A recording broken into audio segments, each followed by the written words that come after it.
Captain Jai-Ho Park stared at the holographic display showing the latest battle reports. His hands gripped the edge of the command table until his knuckles turned white. Another system had fallen to the Nexus Empire. This time, it was the Centauri defense line, one of their strongest positions. The dim lights of the Coalition Command Center reflected off the tired faces of his crew. They had been fighting this war for 10 years, and they were losing. The Nexus Empire's superior shield technology made their ships nearly impossible to destroy. Coalition weapons simply bounced off their defenses like raindrops on a window. Captain Park called out Lieutenant Dabin Kim from her communication station. "The Council requests your presence for an emergency meeting." Jai-Ho straightened his dark blue uniform and walked through the curved corridors of the Stellar Command Station. The war had taken its toll on everyone. What was once a bright, hopeful alliance of 15 spacefaring civilizations had become a desperate group fighting for survival. The council chamber was a large, circular room with seats for representatives from all coalition species. Today, many of those seats were empty. Some council members had died in recent attacks, while others were trapped in systems now controlled by the Nexus Empire. Captain Park spoke head counselor Han Solo, his silver skin reflecting the room's lights. "The situation has become critical. We've lost contact with 3 more colony worlds." Jai-Ho nodded. The Nexus Empire's advance is accelerating. Their new shield configurations make our weapons even less effective than before.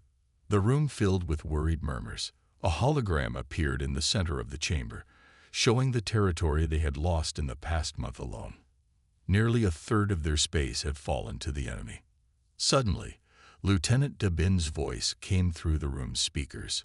"Emergency transmission coming in. It's from an unknown source." The council chamber's main screen lit up with a message in a language no one recognized. The translation computers worked quickly, converting the strange symbols into standard coalition text. "Greetings, coalition forces. We are representatives of Earth, a planet in the system you know as Sol 3.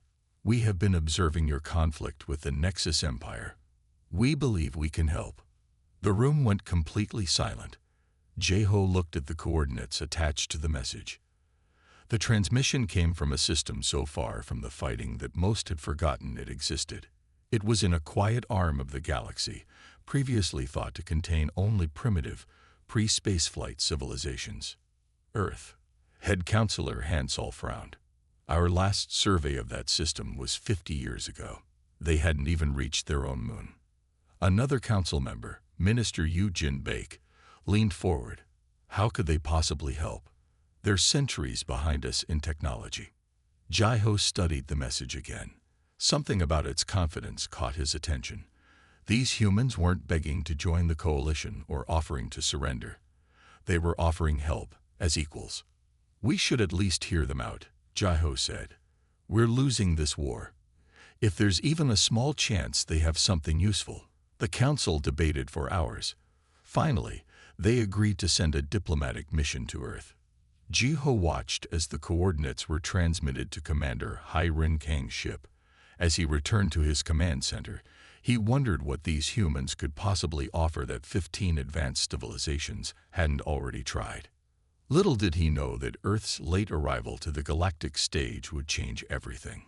Sometimes, being late meant having time to think of better solutions, and Earth had been thinking very carefully about how to fight this war, even before they officially joined it. Commander Hai Rin Kang stood on the bridge of her diplomatic vessel as it approached the Sol system. She had expected to find a primitive civilization barely capable of space travel. Instead, her sensors detected thousands of satellites orbiting Earth, along with multiple space stations and lunar bases. "Remarkable," she said, studying the readings. "They've advanced faster than any species we've ever encountered." Her ship's communication system activated. A calm voice spoke in perfect Coalition standard language. "Coalition vessel, this is Earth Space Control. We've prepared landing coordinates for you at our main facility in a region called South Korea." The landing was smooth and efficient. Hiren noticed how organized everything appeared as her ship descended through Earth's atmosphere. The spaceport below looked new but well-designed, with clear attention to security and safety protocols. Dr. Namgil waited at the landing pad with a small team. He wore a simple white uniform that reminded Hiren of Coalition diplomatic dress. He bowed slightly as she approached, a gesture her cultural database identified as a traditional Earth greeting. "Welcome to Earth, Commander Kang," Namgil said. "We have much to discuss." The meeting room they entered was plain but comfortable. Through its windows, Hiren could see the distant mountains and the city beyond. Other Coalition representatives from her ship joined them, including military advisors and scientists. "You claim you can help us fight the Nexus Empire," Hiren began. "But your civilization has only recently achieved faster-than-light travel. How could you possibly have technology that 15 advanced civilizations don't?" Namgil smiled. "Sometimes, being late to a fight gives you advantages. We've had time to study both sides of this war. We saw what works and what doesn't." He pressed a button on the table. A hologram appeared, showing a Nexus Empire battleship. "Your weapons can't penetrate their shields because you're all using the same basic technology: energy weapons and particle beams. Everyone in space seems to think that's the only way to fight." "It is the only way," said one of Hiren's science advisors. "Kinetic weapons are too slow and too easy to detect." "That's what we thought at first too," Namgil replied. He placed a small device on the table. "But then we tried something different. Would you like to see?" Before anyone could respond, he activated the device. A small target drone appeared at the far end of the room. Namgil pressed another button. There was no flash, no beam, no visible projectile. But the drone split perfectly in half. The room fell silent. Hiren's sensors hadn't detected any energy discharge or projectile launch. According to all her instruments, nothing had happened, yet the drone was clearly destroyed. "How?" she asked, trying to keep her voice steady. "We call it quantum tunneling technology," Namgil explained. "Instead of trying to overpower their shields or break through them, we simply bypass them completely. The projectile exists in multiple quantum states until it reaches its target. Their shields can't stop what they can't detect or interact with." Hiren thought about the implications. The Nexus Empire's main advantage was their superior shield technology. If that advantage could be neutralized, "The Coalition Council will need proof," she said. "A real combat demonstration." Namgil nodded. "We expected that. We've prepared a full demonstration at our lunar testing facility. But Commander Kang, please understand, we're not asking to join your coalition as a junior partner or a protected species. We're offering an alliance of equals." Looking at the destroyed drone and the confident expressions of the humans around her, Hiren realized that the galaxy's balance of power was about to change dramatically. These humans hadn't just shown up late to the war. They'd shown up prepared. Chief Engineer Su-Min Choi walked through the massive underground facility beneath the lunar surface. Beside her, Coalition scientists stared in wonder at the quantum weapon testing chamber. The room stretched for hundreds of meters, filled with various targets and shield configurations. "We started developing this technology 15 years ago," Su-Min explained, "long before we made contact with any alien civilization." The Coalition's lead scientist, Dr. Myra Kwan, looked confused. "But how did you know what kind of shields to test against?" "We didn't," Su-Min said with a small smile. "We simply ask ourselves, what if traditional shields become too strong to break? What if we need to fight an enemy we can't overpower?" She pressed a button on her control panel. A series of targets appeared, each protected by different types of energy shields.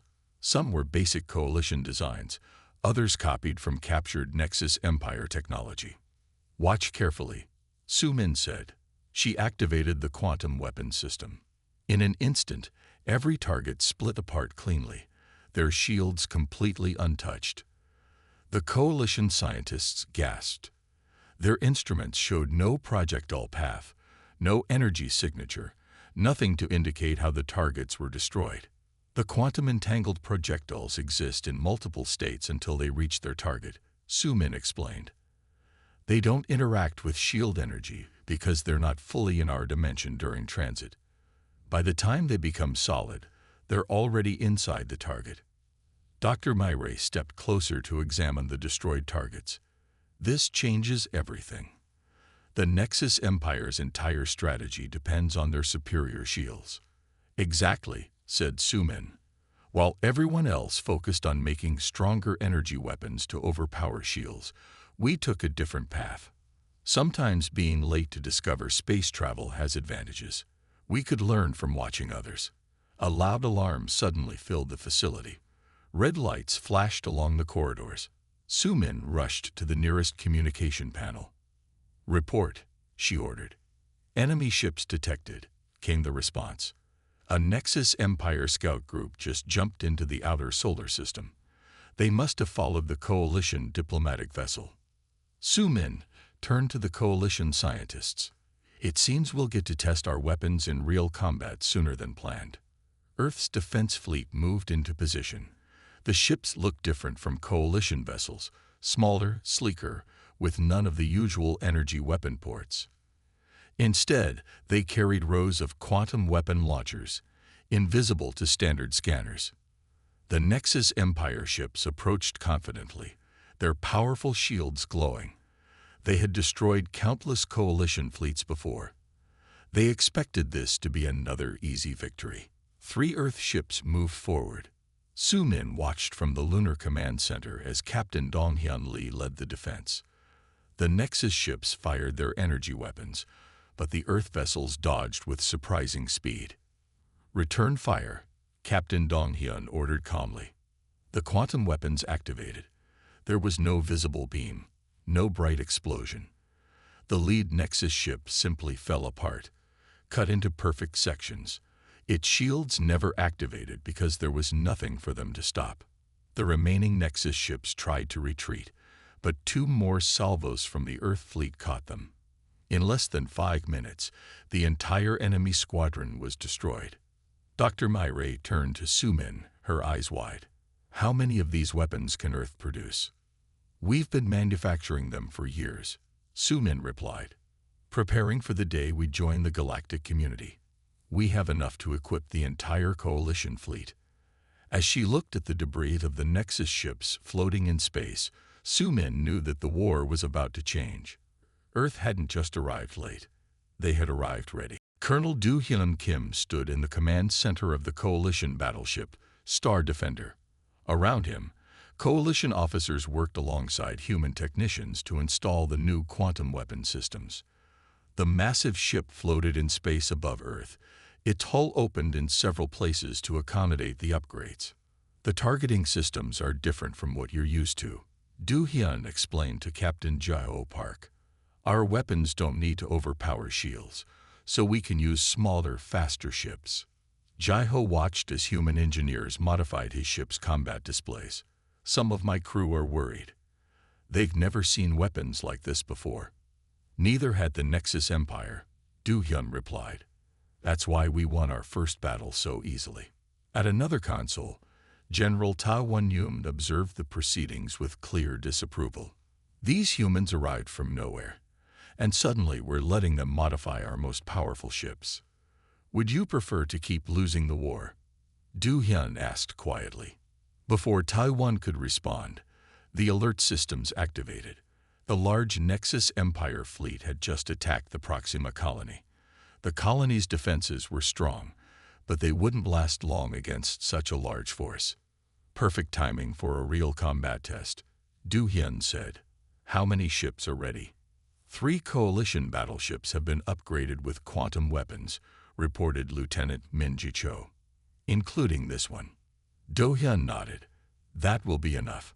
General Yoon, would you like to observe the effectiveness of our weapons yourself?"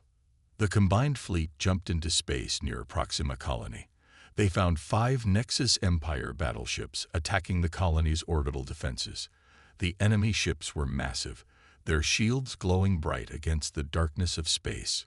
Coalition ships, maintain distance, Du Hyun ordered. You're not used to our targeting systems yet. Let us demonstrate. His ship moved forward, followed by two smaller Earth vessels. The Nexus ships turned to face them, their energy weapons charging. They still think they're invincible behind those shields, Du Hyun said. Fire quantum weapons. Target their engine sections. The quantum weapons activated silently. 3 Nexus ships suddenly lost power, their engine sections cleanly separated from the main hulls. The remaining 2 enemy vessels tried to retreat, but the modified coalition ships opened fire. Their new weapons cut through the Nexus shields like they didn't exist. In the command center, General Ta-1 watched with wide eyes. Impossible. Those were their strongest ships. No shields are perfect, Du Hyun explained. So we made weapons that don't need to break them at all. The battle's success changed many minds in the coalition. Ships began lining up for upgrades, and human tactical advisors were welcomed aboard coalition vessels. Even General Ta-1 had to admit that the human technology had proven itself. There's something I don't understand, Jae-ho said later, as they watched more coalition ships arrive for modification. Why didn't you contact us sooner? You could have helped us years ago. Do Hyun looked at the stars visible through the command center's window. We needed to be ready. Not just with weapons, but with ships, crews, and defenses. The Nexus Empire is powerful. If we had revealed ourselves too soon, they might have destroyed Earth before we could defend ourselves. And now we're ready to help end this war. But remember, Captain, we're not just bringing weapons. We're bringing new ways of thinking about space combat. Sometimes the best solution isn't the most powerful one. It's the one your enemy doesn't expect. Admiral Sun Hee-park received the warning at midnight.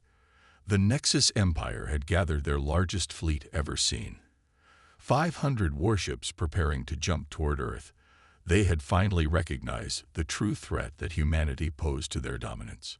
They think we're defenseless, Sun Hee said to her staff in the underground command center beneath Seoul. They believe Earth is a soft target because we're new to space warfare. The massive screens around her showed Earth's orbital defense network. To most observers, Earth's space looked almost empty. That was exactly what Sun Hee wanted the enemy to think. All defense stations, activate Ghost Protocol, she ordered. Across Earth's orbit, thousands of previously invisible satellites and defense platforms appeared. They had been there all along, hidden by advanced stealth technology. Admiral, reported Commander Jae-1 Ryu, the enemy fleet will arrive in 10 minutes. Sun Hee opened a channel to all Earth and coalition forces. This is what we prepared for. Remember your training. Let them come to us. The Nexus fleet appeared at the edge of the solar system in a flash of light. Their ships moved forward in attack formation, their golden shields glowing bright against the darkness of space. They're scanning for defenses, Jae-1 said. Their sensors show only our visible installations. Good. Sun Hee smiled. Spring the trap. As the Nexus fleet approached Mars orbit, they passed through the first layer of Earth's hidden defenses. Automated quantum weapon platforms activated, cutting through the rear ships of the enemy fleet. The Nexus commanders, expecting an easy victory, suddenly found themselves under attack from weapons they couldn't detect. Second defense layer, engage, Sun Hee ordered. More stealth platforms revealed themselves, launching waves of quantum torpedoes. The Nexus ships tried to retreat, but found their escape routes blocked by minefields that hadn't been there moments before. Enemy fleet is in disarray, Jae-1 reported. They're splitting up into smaller groups. Perfect. Release the hunter-killer drones. Thousands of small automated spacecraft emerged from hidden bases on Mars and the Moon. These drones, equipped with quantum weapons, swarmed the separated enemy ships. They were too small and fast for the Nexus vessels to target effectively. In the command center, coalition observers watched in amazement. General Ta-1, who had doubted Earth's capabilities before, stood speechless as the supposedly primitive humans demonstrated the full extent of their preparation.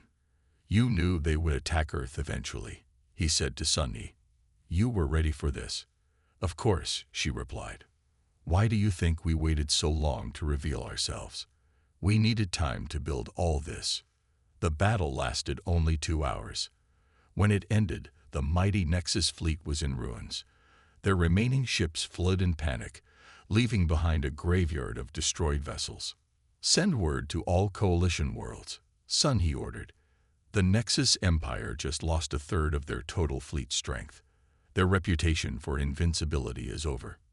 As debris from the battle burned up in Earth's atmosphere, creating an artificial meteor shower, Sun He thought about how far humanity had come. They had spent years preparing in secret, building defenses, and developing weapons while the rest of the galaxy fought. Now those preparations had saved not just Earth, but perhaps the entire coalition. Sometimes, she said to her staff, being late to a fight means having time to prepare properly. The Nexus Empire thought they were attacking a primitive world. Instead, they found a fortress. Dr. He-Yun Choi noticed something wrong in the quantum weapon facility's access logs. Someone had entered the restricted research area at an unusual hour. As head of Earth's Security Council, even small irregularities caught her attention. "Computer, show me the security footage," she ordered. The screen displayed Major Youngjai Shin, a coalition liaison officer, entering the facility. He moved with purpose, as if he knew exactly where he was going. He-Yun contacted Coalition Security Chief Min Seo Park immediately. "Chief Park, we need to talk about one of your officers." They met in a secure room beneath the lunar base. Min Seo reviewed the footage with growing concern. "Major Shin has high-level clearance, but he shouldn't be in the quantum research area without authorization." "There's more," He-Yun said. She showed more recordings. Youngjai had visited multiple restricted areas over the past week, always during quiet hours. "He's gathering information about our weapon systems." Min Seo's expression darkened. Some coalition species were unhappy when Earth joined the war. They think humans gained too much influence too quickly. "We need to catch him in the act," He-Yun said. "If we move too soon, we might not find out who he's working for." They set a trap. He-Yun's team planted false technical documents about a new version of the quantum weapons. The files contained hidden tracking codes that would activate when copied. Youngjai took the bait 3 days later. He downloaded the fake documents onto a quantum-encrypted data crystal. Security systems tracked the crystal's unique signature as he left the facility. "He's heading for the diplomatic section," Min Seo reported. "Several coalition ships are scheduled to leave today." He-Yun's team moved quietly through the base's corridors. They found Youngjai in a private communication room, preparing to transmit the stolen data. "That's far enough, Major," He-Yun said as they entered. "Step away from the console." Youngjai turned slowly. "You don't understand. Humans can't be trusted with this power. One species shouldn't control such advanced weapons. We offered to share the technology with the entire coalition," Min Seo reminded him. "Your people were among those who voted to accept our help." "Some of us saw the truth," Youngjai replied. "You humans appeared from nowhere with perfect weapons and defenses. You were watching us fight and die for years while you prepared in secret. How can we trust you?" "Trust?" He-Yun stepped forward. "Like how we should trust someone who steals military secrets during wartime. The Nexus Empire just attacked Earth. They would have destroyed us if we hadn't prepared properly." Security officers moved to arrest Youngjai. As they approached, he pressed a hidden button on his uniform. A small device activated, trying to transmit the stolen data. He-Yun smiled. "Don't bother. Those files were fake. The real quantum weapon data is protected by security systems you can't imagine. We've had years to develop them, after all." Later, as they questioned Youngjai's known associates, Min Seo turned to He-Yun. "How many other spies do you think are out there?" "Probably several," He-Yun replied. "But that's why we compartmentalized everything from the start. No one person can steal enough to compromise our defenses. That's another advantage of arriving late to galactic society. We learned from everyone else's mistakes. Fleet Admiral Jin Woo Kang stood on the bridge of Earth's most powerful warship, the ECS Peacemaker. Around his vessel, 2,000 ships from Earth and the Coalition gathered for the largest attack in the war's history. Their target was the Nexus Empire's home system. "All ships report ready," said his executive officer, Captain Bo Ryu. "The quantum weapon systems are fully charged." Jin Woo looked at the tactical display. After their failed attack on Earth, the Nexus Empire had withdrawn most of their remaining ships to defend their core worlds. They thought their heavily fortified home system was safe. They were wrong. "Send the signal," Jin Woo ordered. "Begin Operation Daybreak." The combined fleet jumped through space together, arriving at the edge of the Nexus system. Massive defense stations orbited the Empire's capital planet. Thousands of defensive satellites created layers of overlapping shields that had protected this system for centuries. "Enemy forces are mobilizing," Bora reported. "They're moving to defensive positions." Jin Woo opened a channel to all ships. "Remember your training. Their shields cannot stop our weapons. Stay in your assigned groups and follow the attack plan." The fleet split into smaller battle groups, each targeting specific defense stations. The Nexus commanders expected them to attack head-on, as Coalition forces had always done before. Instead, the Earth-led fleet performed complex maneuvers, attacking from multiple angles. "First defense ring breached," Bora announced. "Enemy stations are falling." Suddenly, energy readings spiked near the Nexus capital planet. A massive structure emerged from behind the planet's largest moon. It was bigger than any ship they had ever seen. "Alert!" called out Sensor Officer Min Ho Lee. "The enemy vessel is powering up an unknown weapon system." A bright beam shot from the mysterious ship, completely destroying 3 Coalition vessels. Their quantum weapons had no effect on the giant vessel's strange shields.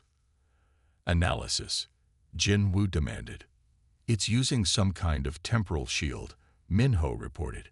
"The energy field exists partially outside normal time.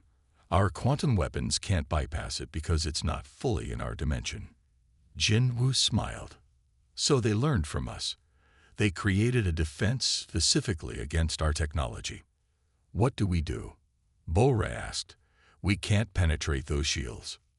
"No," Jin Woo agreed.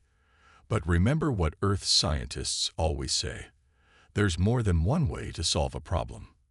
He ordered the fleet to pull back, confusing the Nexus commanders. Then he contacted Chief Engineer Su Min Choi back on Earth. "The enemy has temporal shields," he explained. "Can you modify our weapons to counter them?" Su Min thought for a moment. "We can't bypass those shields. But maybe we don't need to. If they're manipulating time to protect their ship, perhaps we can use that against them."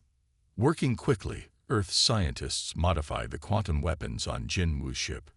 Instead of trying to cut through the temporal shields, the weapons would interact with them, creating a feedback loop in the time field.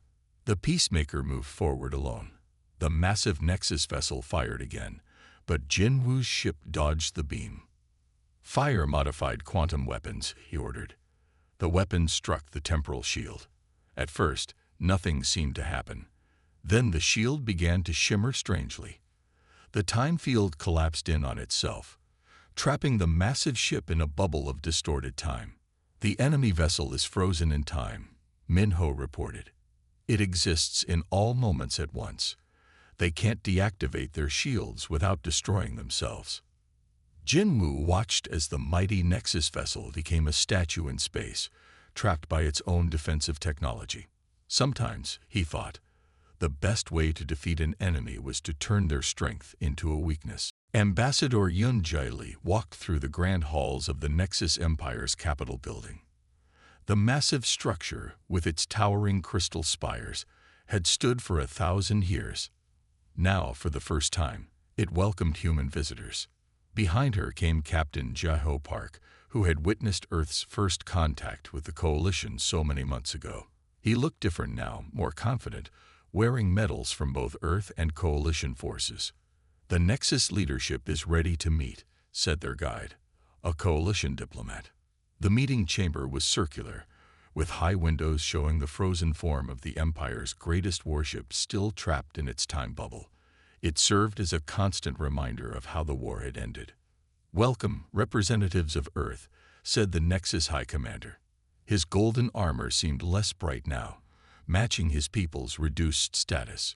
"We are here to discuss terms of peace." Yunjie placed a data crystal on the table. "We've reviewed your initial peace offer. Earth and the Coalition have some additional proposals." The Nexus leaders looked nervous. They expected harsh demands after their failed attack on Earth. But Yunjie surprised them. "We don't want to destroy the Nexus Empire," she said.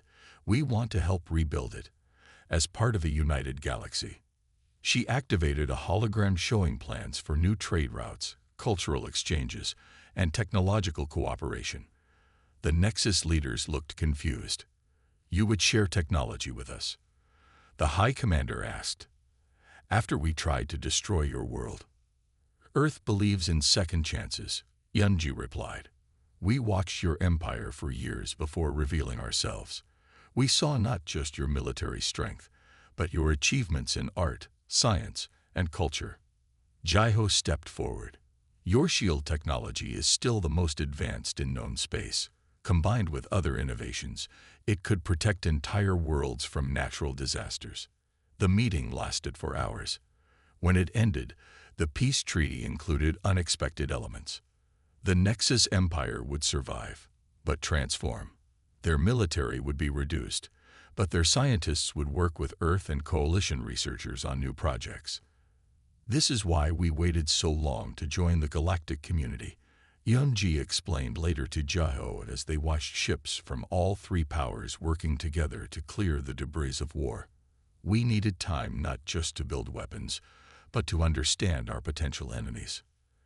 "And what did you understand about them?" Jaiho asked. "That they were people, just like us, afraid of losing power, afraid of change. The Nexus Empire fought because they thought military strength was the only way to survive. We showed them another path." A month later, Captain Jaiho Park stood in the Coalition Council chamber where the story had begun. The room was full now with representatives from Earth, the Coalition, and even the reformed Nexus Empire. Looking at them all working together, Jaiho thought about how much had changed. Earth had arrived late to the galactic stage, but their timing had been perfect. They'd brought not just new weapons, but new ways of thinking. "Sometimes," he said to Commander Hai Rin Kang, who stood beside him, "the best surprise isn't the weapon you bring to a war. It's knowing when to stop fighting." Above them, the first joint scientific mission of all three powers launched into space. They carried Earth's quantum technology, Coalition engineering, and Nexus shield systems. Together, they would explore the galaxy not as conquerors, but as partners in a new age of peace.